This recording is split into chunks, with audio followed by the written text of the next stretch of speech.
All right. Welcome, everyone, to another book review. I have a very special guest star today, Big C, also known as Cory. We're sitting in the parking lot of a building outside of work in case security came by and they were like, what are you doing? So we're out over here in Partnership 3, rocking out, and we're going to talk about Lost Gods. That's right. As acorns drop on the roof of the car and you're getting sniped at. I am a popular man, so I shouldn't really be out this much. I thought it was that Navy lady with the yeah, it was my former boss. So, before we begin, Cory, you got me into audiobooks, as I'm trying to pull up my notes. Very well prepared here. I'll take credit for that. You got me into audiobooks. You have been an audiobook connoisseur for years now. Right? Yeah, so I think I started, actually, my dad got me hooked up with them when I started listening to The Dark Tower. Okay. So I would say I dipped my toe into the Star Wars audiobook world. Okay. And then in 2018, 2019, I started heavily listening and opened up a whole bunch of new worlds. How many do you think you've listened to, like, over the years? Man. Hundreds, thousands, tens? Like, what do you think? Probably like 150 maybe over the last, like, I would say the last 3 years. I was probably averaging 40 books a year, 50 books a year maybe, impressive. but my commute time was like 2 hours, not including going to town. So that's my issue, and that's why I struggle with getting time to listen to them, because I live really close to work. I carpool with my wife. We don't listen to audiobooks together. Yeah. She's into stuff totally different than I'm into. So I have to listen usually at night after she goes to bed, and usually I want to play a game, so I got to find a non-narrative game that I'm like really invested in. So it's kind of like a perfect storm. On top of that, I'm an avid Stern listener. He records 9 hours a week. You gotta listen to I'm your listening to Howard. him every week, or I fall behind, and I really don't miss any episodes with him. So it's like and by the way, I do the cheapo Libby or Hoopla or Hula, Shout whatever. out to all the library apps, library card apps where you can get free audiobooks. Yep, so it's all free, but only 21 days. So all of that has to align. So when Rachel's on travel, I will cook through, like, I listen to Dresden Files book 1 in 1 day. One day I finished the entire Dresden because I was by myself. When I'm home and she's around and all the other stuff happens, it takes a little longer. So some of the more lengthy audiobooks, like The Lost Gods, which was almost 16 hours. Oh yeah. I will admit, at times it felt a little sluggish, but I wanted to start with, why did you even recommend this to me? And I know you didn't, your cube mate did, That's but true. you kind of did too. So what drew you to Lost Gods, or what made you find it, or how did we even get to here? So, real quick, touch on the cube mate thing. Kind of stole my glory doing recommendations, but that's okay. I forgive her. So I'm on a horror Reddit page called Horror Lit. Horror Lit on Reddit. Because I listen to so many books, it starts getting harder to find good books to compare it to, right? Because prior to the audiobook thing, I wasn't an avid reader. So I went from never reading or listening to any of the greats, to, like, now I had all the Stephen King stuff, Lord of the Rings, all, like any big beefy. You've hit all the major. You're looking for stuff that isn't like common name, like Stephen King, obviously horror. Correct. But what other horror exists that's not Stephen King? And to be like a little bit of a snob, I guess, too, what other audiobook stuff out there is as good, right? Yeah, like, what's gonna keep my attention? Because if I went from reading nothing to listening to Stephen King, who's like the master of coming of age, right? What am I, No, that makes sense. What tops that? I'm it's been tough. It's been awesome because I was new to it, but now at that pace I was listening, I have like dwindled that slim pickings in terms of So to your question, I got on that Reddit page and I had seen a bunch of people talking about Brom, who is the author. Like Madonna, just Brom. Yeah, just Brom. Brom. Yep. And I was like, that's probably short for something. It's not. No, just his name. I think it's his last. I think it's like John Brom or something, right? And the little subgenre was kind of heaven and hell, like Dante's Inferno style books. Right. So there was 2 books that piqued my interest. One of them was called Between Two Fires, which I had just finished. Recommend strongly to those out there. Maybe I'll get into that one next. That one is a little more, I feel like, of a grind, though. Okay, like you got to kind of get invested. More grindy than this one. Me and you were gonna. So I'm glad you're sitting down. I don't want to do any pre-spoilers. I'm glad you're sitting down. Yeah, I personally, with the amount of audiobooks I've listened to, which I'm sure there's people out there who've listened to millions of more, but with the amount that I have, I did not feel that this was a grind. Okay. I've also listened to like It and Swan Song. Like those were like 50, 60 hour books. So like 16 is like that's just enough for it to be like meaty, but not where it's not all kind you of can eat meaty. I did, as much as I loved those epics like Swan Song or It, right? It did feel like a journey where I was like, it was almost kind of like I gotta go grind, you know what I mean? Like I did so much chores and stuff around the house when I listen to those, because that's what I do. Like you put your earbuds on, you're walking around. So it's like my house was clean for like 2 months straight, because I was always just like, well, I'm cleaning, like I gotta do something. I gotta get invested. All right, so that's how I came across this, because I'm not into the book world. I'm just everything I've listened to, with the exception of one self-help book that my wife picked out, is something you've recommended. So I've just been chewing through those. So what drew me into this, I mean, I would never not listen to it. Like I was going to listen to it, but the first 10 minutes sunk their teeth like really hard into me, because the narrator is insane. Phenomenal. Yes. So the dude's name is R.C. Bray, and even on the title, like on the little the clip art of the book, it's got the picture of, I think that character's Hell from the book. Okay. It says performed by R.C. Bray, which I thought was a big distinction. It wasn't narrated by, it was performed by. And this was a performance. This is absolutely a performance. This is such a good performance of him, the way he throws his voice, the way that you could tell what character is talking even without him saying, this character said. His inflection, he added characters with stutters. He added characters who whispered, who were hoarse, like voice, like they just yelled.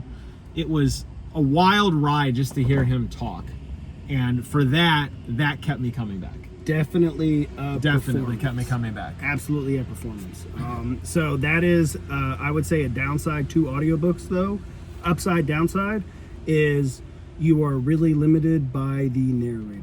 Right? Absolutely. So if he draws you, or he or she draws you in the world. 100%. I think if you were to have read that book, maybe you wouldn't have finished it, right? Yes, I would agree. Because I would have. I liked the book. I didn't say I didn't like it. I'm getting ready to tell you why there are things I could improve. Wet. Not wet like James Marsters' Dresden Files wet, which I talked about. The audio quality is insane. It's really clear. It's crisp. There were no, please insert CD2. The problem I had with the pacing, and this isn't on R.C. Bray, this isn't on the recording studio, it's on Brom. This dude loves his chapters. Holy balls. Every sentence is a new chapter. It's like, Chet woke up and went to the store. Chapter 2. It's like, I kind of enjoyed that. There were 90 something chapters. It was so jarring, and it's like, can you just talk for more than 2 minutes without telling me a chapter number? You like that? I'm not gonna say I liked it. I just liked that it was broken up, because if I needed to, if I took a pause, or if I spaced out, or if my kid's talking to me and I'm not paying, I gotta be present. I could go back. You get the bite-sized chunks. Yeah, because some of the books are meaty, like you're saying, with the chapters, and you're on chapter 5. Well, that's 3 hours of a book. So, you know. No, I'm so, trying. like, I'm trying. So You know. I get that. The problem was the chapters were like right in the middle of the action. Yeah. So there's this huge battle about halfway through, which I didn't totally understand. But there's this huge battle. We could talk about it. Chet pulls out his sword. It's like Chet pulls out his sword and rushes into battle. He lifts his sword and chapter 41. It's like then he swings his sword and chapter 42, and I'm like, bro, you gotta slow your roll with it. I don't know if you had like a contract, like, hey, I'll write you a book with 100 chapters. And they're like, oh, okay, and then he just like milked He it. must be a government employee. It was a little dicey there for me, but I will say overall, I thought the chapter flow was a little excessive, but RC Bray kept it going for me. Holistically, I will say, see, I have notes. I came prepared. Well, I'm just going off the dome. I came prepared, people. To me, my overarching thought of this, the world building was awesome. It was really, really good world building. Purgatory is a fascinating place. It's a place that he could write more books on just the lore of Purgatory, and I would be absolutely invested. To me, the character development takes a massive, massive backseat to the world building. And I thought he focused way too much on that. And I really did not care about the characters at all. Yeah, I agree to a degree. No, you can agree to disagree. It's I don't disagree. I want I do. your opinion. That's I think why you're here. World building wise, it was awesome. For those of you who are kind of wondering what we're even talking about here with the book, I would say this book is take American Gods. If you've read it, if you haven't, I recommend American Gods as well. Shout out, get some free books. Shout out to Cory's book club. Yeah. I will be starting a book club soon. You guys can all do We'll it. stay tuned for that. Anyways, so American Gods meets Dante's Inferno, right? Or I agree with that assessment. is what I would call it. The world building was absolutely awesome. It was amazing. I think that character development, he just leaned heavily on the pre-story, right? Chet like is gonna, like, he was a bad dude, now he wants to be a good dude. Agreed. So like he kind of the author paints that picture and then just leans on it the whole time. Because I read a bunch of different books, it was a nice change of pace for it to be simple, I guess. You're not getting the character development of a Stephen King book here. Which I appreciate that it wasn't 30 pages of Yeah. his dress, like the way he dresses or something. Yeah. Where they go off on these long-winded or like tangents. a George R. Martin, like 40, like taking 20 Yes. pages to talk about this specific cup, The that door handle. Yeah. All right. No. So with you. no, you're getting. I'm with I you. appreciated the pace of the book. He got to because it. He did. Yeah, it was like within a page, you're like, oh crap, like this story's rolling. I did not see that coming. I But, think by chapter 8, which is like 7 words in, Yeah. because of the chapter problem, we're already in purgatory. Yeah. We're rolling. It would so I be do agree better with to that. like reference pages than chapters, maybe. I do right? agree with Like, that. So that was my biggest criticism. What I really felt and what I kept thinking as I was listening was, what are the character motivations? Why are they doing what they did? And I feel like we watched a story, but we weren't told a story. I feel like I agree with you. I like the streamlined of the fact that like we got into it. We're meeting new characters constantly. We're being exposed to really weird things and things that don't make sense because the rules are different here and the roles are different. But it would have been nice to have a couple pages every so often for Chet to internalize what he saw, his impressions of things, him talking to the other characters. He just was there. He was just a dude who just went. It could have been Chet. It could have been anybody just being pulled through this universe. But it wasn't like his story as much as it was Purgatory's story, and Chet just happened to walk through it. Yeah, I would agree with that assessment. I think maybe that's why I was drawn to it, though, too, right? Just like just a kind of a passive. It's not a macro view because you are following Chet, but I mean, it is his story. He's in pretty yeah. much every chapter. He's going to be somehow talked about. And again, for the character development too, the author does rely heavily on the backdrop. So there's a couple of other characters. There's a Puerto Rican woman that he meets right at the beginning. Yes. And like you get it, you find everybody's there because they did or didn't do something, you know. So yeah, everybody has a past that they're trying to escape. yeah, or everybody's past is a redemptive motivator for their current, like their actions. You agree. The line that somebody wrote on Reddit, I won't take credit for this, but I thought it summed up what I felt was very well. Chet does nothing but exist within his circumstance. That was the phrase. And I was like, you know, that I think sums it up. Like, he didn't earn it or not earn it. He comes from some blood lineage. The stuff he does seems extraordinary, but he didn't really like earn it. He was just kind of there. That said, I get what you're saying. There's both sides. That's why I want to talk to you about it. Because I could tell as we were talking, as I was listening to this, I'd come into work and I'd be like, hey, man, you know, this book sucks. And he'd be like, what? And I'm like, well, it doesn't suck. It's just not great. And you're like, oh, okay. So that's what I kept thinking about was like, I wanted to hear you said it earlier. You said I probably wouldn't have finished this if it wasn't narrated by R.C. Bray. I agree. Yeah. He finished that story for me. If I was reading this, I think about halfway through, just because of the way it was written and because I wasn't really connected to anybody, I would have been like, I'm done. Cool, it's a story about hell with characters I don't care about, I'm done. Like, it'd be a great comic book. It'd be a great, like, I want to see this world, I want to live this world, I want to walk around minor this dialogue, like some, like, you know, yeah, right. Like a little blurb with the cloud sound. So that's where I struggle with this. I mean, like, do I recommend it? Yeah, I think it was good, but I feel like he did himself a disservice. I don't know anything about Brom. I don't know if he's a good author, a bad author, a renowned author. I feel like he did his characters and his story like a slight disservice because of kind of how it ended up. So a quick backstory from Reddit. Thanks, Reddit. Thanks, Reddit. From my knowledge, Brom is more of an artist than an author. Like, does he actually draw? And most of the stuff he writes, he has big, so one of them was Slewfoot, I think. I heard a lot about that on the subreddit, too. People are talking about, you gotta go read Slewfoot. Yeah, they liked it more than this. Okay. I have started Slewfoot. I don't think I'm a Brom fan. Okay, fair enough. Where we disagree, though, is I did like the book. I know you think it's okay, right? Like, you give it like a 6 out of 10?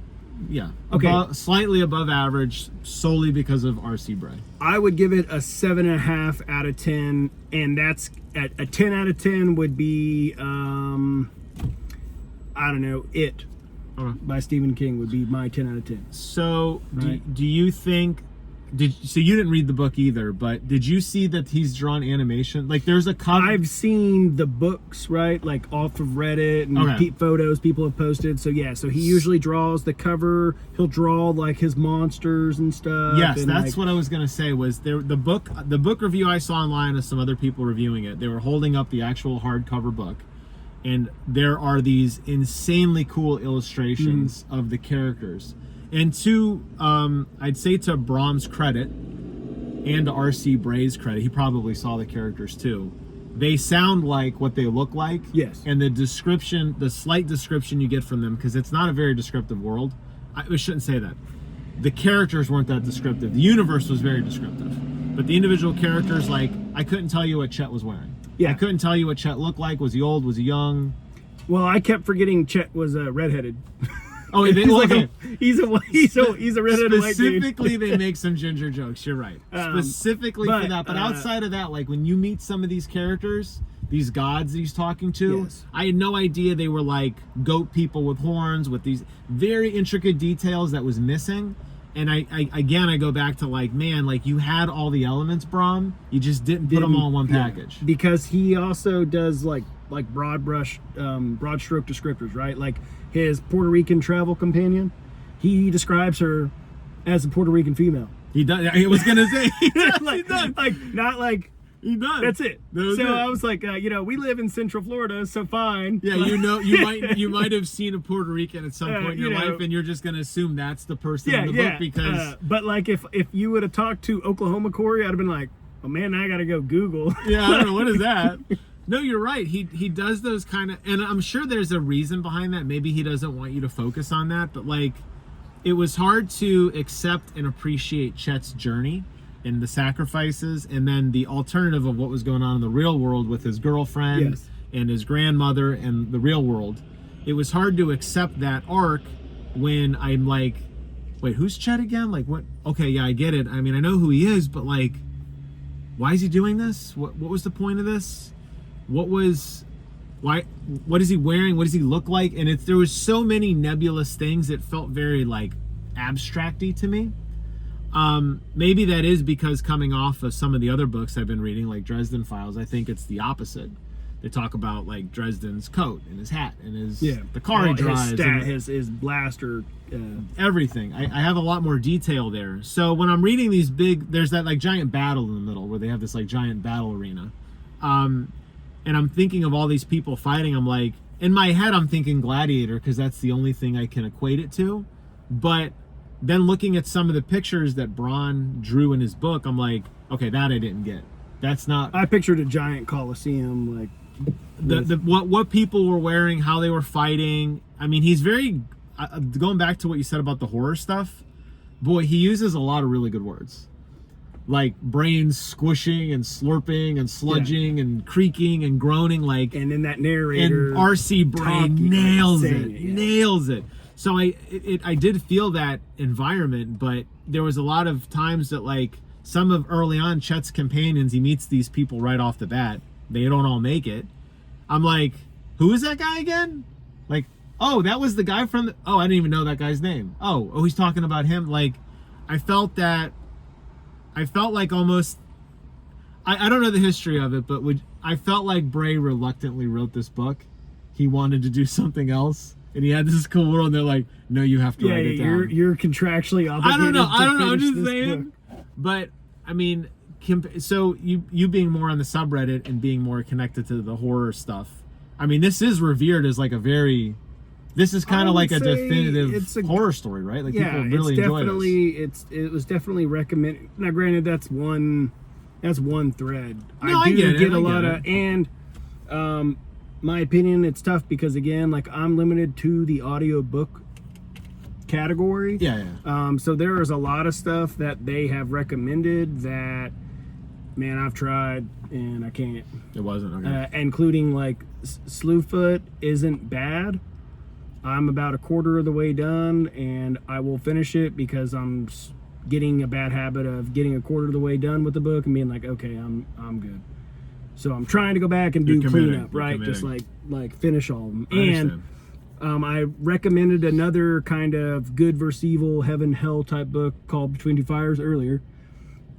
It does pay off sometimes if you do go back, because that book ended up being, like, at the end of it, super satisfying, where I was like, man, that was a good book. So, without giving away the ending, so try not to spoil it, did you like the ending of this book? Did you like Chet's journey and what happens to Chet specifically at the end? Were you satisfied with the ending of this book? Neutral feeling about the ending. I thought it was a good ending, right? I'm not going to say, I didn't close it and be like, man, right, what an ending, you know? What an ending. Yeah, just like, it was like, okay, you know. Man, that ending blew my mind. This is the route we went, right on. Okay. So, yeah, I felt, going back to my whole narrative here so far, I felt the ending wasn't deserved. For him or for anyone, I wasn't satisfied with what happened because I didn't really know them well. That said, he leaves room for a sequel if he wants to go down that road. I don't think he does. Devil's advocate here. No, be a devil's advocate. Do you think that because you were listening, maybe you tuned out to some of the character development? 100%. Because I feel that 100%. The character development wasn't, again, I'm not going to compare it to like a Stephen King book, but okay, I didn't think I would give it like a B. I feel like you're giving it probably like a C-. Yeah, I'm giving it a strong B, like an 83, like a nice juicy B. Yeah. So I will say, to me, there were definitely moments I was like, wait, what? and I'd rewind a chapter, which was about 30 seconds, because, you know, Brom likes those little zingers. And I'm like, I just have no idea what's going on. I'm just going to listen, and then we'll just get back to the main story eventually. And that happened a lot, only because there was a lot of tangential stuff that Chet did that didn't really, like, you have a mission. You have to go down there, do this thing, and come back, and life will be good. And along the way, he started interacting and dealing with other people muddled, right? that didn't seem to matter. And in a chapter or two, they really didn't matter. And I was like, okay, that was pointless. It wasn't like at the end there was this huge like Star Wars moment where he visits all the ghosts of his old. The people he met that didn't make it along the way didn't seem to impact him. Well, Dante, I think that's where I think the pull from Dante's Inferno is though too, right? Because in Dante's Inferno, which it's not called Dante's Inferno, is it? It's called something else. I think it's called I think it's called Virgil's. Isn't it Virgil's Dante Inferno? I would have Maybe to off the top of my head. I just know the generic story. But you would think you'd come prepared for this. It wasn't like we didn't talk about recording this for the last 2 weeks. All of this info, by the way, it's totally off the top of my dome, and it is a deep well of knowledge. Deep dome. Oh, deep well of knowledge. yeah. So, all right. So wrapping up here, I thought it was okay. I would recommend you listen to it rather than read it. But you have to go look at the pictures. You have to look at the artwork because it's magnificent, and I think you will like the universe. Just don't, from me, my perspective, don't expect emotional connection to anybody because I think it's hard to find. Go ahead. I think that Let me get zoom in on you. Go ahead, right there. All you. I think you are going to not have a crazy strong emotional connection, but the overall story is very, very good to me. And the descriptor of the world, and strong enough backstory of the characters to have that character development. I'm going to give it a strong overall book. I would say I'll give it a 8 out of 10 audiobook because the narrator was that freaking good. Okay. And the story was pretty good. So like I give it 8 out of 10. Definitely if you have some free time, especially because you can download those free audiobook apps. I was going to say Libby and all that stuff is great to use and to have available if you have a library card. It's easy. You got 21 days though, so you got to be fast. 21 days. Thanks for coming on and doing this. I've tried to inspire Cory to start his own channel.